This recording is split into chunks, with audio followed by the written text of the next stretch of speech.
Hey guys! As promised, we're back to do the second video on this Monday doubleheader. This one is a Patreon request from this patrono right here. Asked to check out a band called Obsydians, and the name of the song is Slaughter of Decency. Alright, Slaughter of Decency. That sounds promising. That sounds really promising. I don't think it can be much worse than the one before, so let's fucking go. You ready? I'm ready. I need to cleanse my palate. It's already starting to get cleansed.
started out okay. What the fuck? But then it kind of went down the same path as the previous one. What the fuck?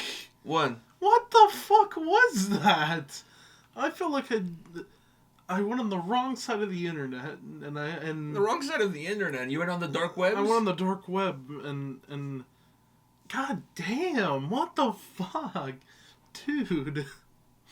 You want to go first or you want me to go? I mean, it was better than the last one, in my opinion, but... Okay, the last one we talked about the stops. That huge stop having to mean something. This song had like a fucking stop and go like the car, like in the winter time when your car won't start. It's like choosing between two rotten eggs. Like, which one am I going to get? Oh, this was better. Like, which rotten egg am I going to get more diarrhea from? Okay, let me tell you this. I like how the song started, all right? I was like, oh, okay, it's starting to cleanse my palate. I like how this is going. But it became so repetitive. It became... to me, it was like repetitive stuff that was getting... I started losing it. For me, I lost interest. The longer it went, the more interest I lost. I'm pretty sure you're saying that, but I don't think that was the full reason. It was more lyrically, because musically the song was very. Musically, it was the same. Repetitive. It was the same throughout the whole thing, right? And I liked it for the first half because I liked the actual sound of how big the song feels and everything. Yeah. So how heavy, powerful. Yeah. Instrumentally, the song is good halfway through the song. If you cut it halfway through the song and you start messing with it later, but you have to look at the song as a whole. Exactly. Not just half of the song. Exactly. But the sound itself, I like it. I like it. The actual instrumental part. Yeah, okay. But what was kind of pushing me out with the lyrics, holy fuck, man, they were getting really in depth to the stuff, man. Like, I don't know, but I kind of got the idea from the beginning. It's not gonna be it's not gonna be pleasant. It's not gonna be pleasant, but also it was like, and maybe this is part of like a concept record. A concept record. Yeah. So it's it would probably also be better if you listen to it in order, but. God, I mean, what a picture to paint! No, and the video, the video was painting that picture. Was painting that picture very red. Yeah, very vividly. I didn't have an issue with the lyrics. I didn't have an issue with the goriness or the darkness, whatever you want to call it. I actually didn't have an issue with the vocals either. No, the vocals were good. I think it was more for me personally. I think it was more a mixture between. Where the fuck is this going lyrically? Is that where... It was both that and where the fuck is this going musically, because it wasn't going anywhere. It was the exact same. See, I didn't mind on the lyrics side. I have no issues. Honestly, I don't have any issues. I'm totally fine. I don't mind going down these rabbit holes of darkness and guts and gore. I don't mind. Totally cool with that. For me, it was just sound wise. There's two issues that I have. The first issue is that the song starts to feel very repetitive because it doesn't really change. It follows like the same pattern. So once you go through that pattern and you start to realize that there is a pattern, the moment you realize that there is a pattern, mentally I start to kind of check out. Exactly. So as I went deeper and deeper into the song, I start to lose more and more interest of the song. With the song. Now the other part I didn't like was those pauses. Okay, they were not as long, as prolonged as the previous track, but there was more of them, and they also didn't offer anything. No. Like I said, it was like starting your car in the wintertime. Why? Like, you know, if you're gonna have those pauses and you're gonna include, like, the song lyrically is very gory, and very, very explicit in terms of... I feel like it got to a point where since you're cutting out the instruments because it sounds the same, I'm just listening to a guy talk about what he wants to do to somebody, which to me, lyric wise, it feels empty because the music is not bringing it all. Is not making a picture together. It just sounds like I'm literally watching. I'm listening to a serial killer. I'm listening to a guy confess what he did, right? But at the same time, there was no like other thing to change it up. It was literally like he was just reading it, and then from time and time again, he'd be like, "I was born from the blood." It's like, lyric wise, I feel like there was more to be there was more that should have been done lyric wise. I think if the sound had, if the music was also it was more evolved, then I don't think you would feel that way, because the whole thing would come together as a better package. But if you want the music to be like this, make the lyrics a little bit, put more into it. Yeah. Okay, fair enough, I guess. It just sounded like I was watching like. To me, going back to those pauses, if you're gonna do those pauses and musically or vocally, you're not gonna do anything after. Like there's not gonna be any change. Then make them make those pauses part of the story that you're telling. Like incorporate those pauses in what you're saying. So like you know what I mean? Like I saw her, I saw the blood drip slowly, drop by drop, and then you include those pauses in the drop by drop. I'm just using that as an example. Include the pauses in.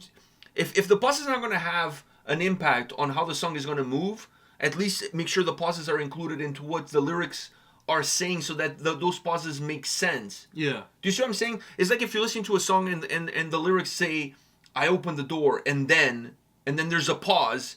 And you know what I mean? So you're like, oh, what happened after you opened the door? There's suspense. There's suspense. And then what comes next in the lyrics tells you exactly what happened after you opened the door. But in this case, it was like, I opened the door, and then there was some Girl Scouts, and they were giving me some Girl Scout cookies. Like, there was no big climax. It was just kind of like limp. Yeah, I don't know.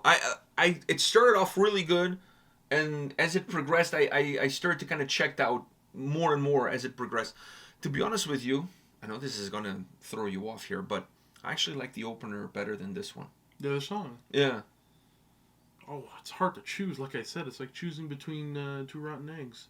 Which one is going to give you the more diarrhea? Is it like between drowning and burning alive? Yeah, it's like, which one would I rather? Yeah, neither one is good. Neither one is a good death. I prefer the other one, though. You prefer I would prefer drowning? No, like, whatever. I think the other one, at least... The other one, okay. You know what? As much as I didn't like the other one, I feel like the other one had more to offer when it came to what can change. Because at least vocally was more dynamic. Vocally was more dynamic, but I do feel like the other one, also lyric-wise, since instrument, it kind of changed. I feel like I can agree with you. The last one was a little bit better than this one. At the start, I thought this would. I thought this one was going to be a winner, but it wasn't meant to be. It wasn't a winner. All right, guys, this is it for today for this doubleheader. Hit us up in the comment section. My God, the latest couple of doubleheaders have been an absolute shit show. Man. So I blame the people on Patreon, and I blame the people who send us emails and ask them to check out their band. I blame everybody. You blame the Pope? What the fuck does the Pope have to do with any of this? He's on our Patreon. The Pope is on Patreon? He sends us Christian metal songs that we don't do. That we don't do. We don't listen to the Pope. All right, guys. On that note, check out our videos tomorrow. We'll be back with more, and we'll see you. All right? Take care. See ya.